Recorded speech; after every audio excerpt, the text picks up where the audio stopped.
हे hello good evening guys. तर video हा मी मॉर्निंगला पोस्ट करत आहे. ॲक्च्युली हा कालचा इव्हिनिंगचा व्हिडिओ आहे. तर काल आमच्याकडे होता बेत म्हणजे जिरा राईस आणि मसूरची डाळ. तर मसूरची डाळ मी ही कशा पद्धतीने करणार होते हे शेअर करत आहे तुमच्यासोबत. तर सर्वप्रथम काय केलं, मसूरची डाळ धुवून घेतलेली. ॲक्च्युली भिजतच गेलेली ती, कारण काय होतं माझं छोटंसं बाळ आहे ना, तर सगळं बघतच करावं लागतं. थोडंसं रडायला लागले की घेऊन बसावं लागतं, त्यामुळे ती डाळ भिजूनच गेली. एनिवे, तर मी कढईमध्ये तेल टाकलेलं. तेल तापल्यानंतर छान मोहरीची फोडणी दिली.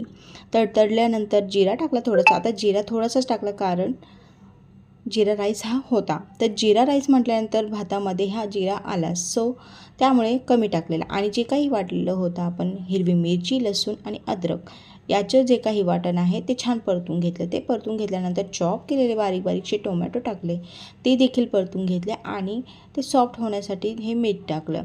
तर मीठ टाकल्यानंतर सॉफ्ट झाल्यानंतर हळद टाकायची. छान असं मिक्स करून घ्यायचं आहे प्रॉपर पद्धतीने. आणि जी काही आपली मसूरची डाळ वॉश केलेली आहे ती टाकायची आहे. ते पण छान एकजीव करून घ्यायचं आहे फोडणीमध्ये. आणि हव्या तेवढ्या क्वांटिटीमध्ये आपल्याला पाणी टाकायचं आहे. अगदी सिंपल सोबत आहे. तुम्ही ना ॲडिड मसाला टाकू शकता, लाईक सब्जी मसाला, अदर दुसरं काही असेल तुमच्याकडे तो मसाला देखील टाकू शकता. पण मला सिंपलशा आवडतात आणि त्या देखील हेल्दी असतात, जास्त मसाला न टाकता. एनिवे, तर वाफेमध्ये याला होऊ द्यायचं आहे. हाय फ्लेमवर तुम्ही होऊ देऊ शकता, मी तर लो फ्लेम ठेवली होती. तर कसं वाटला हा व्हिडिओ तुम्हाला?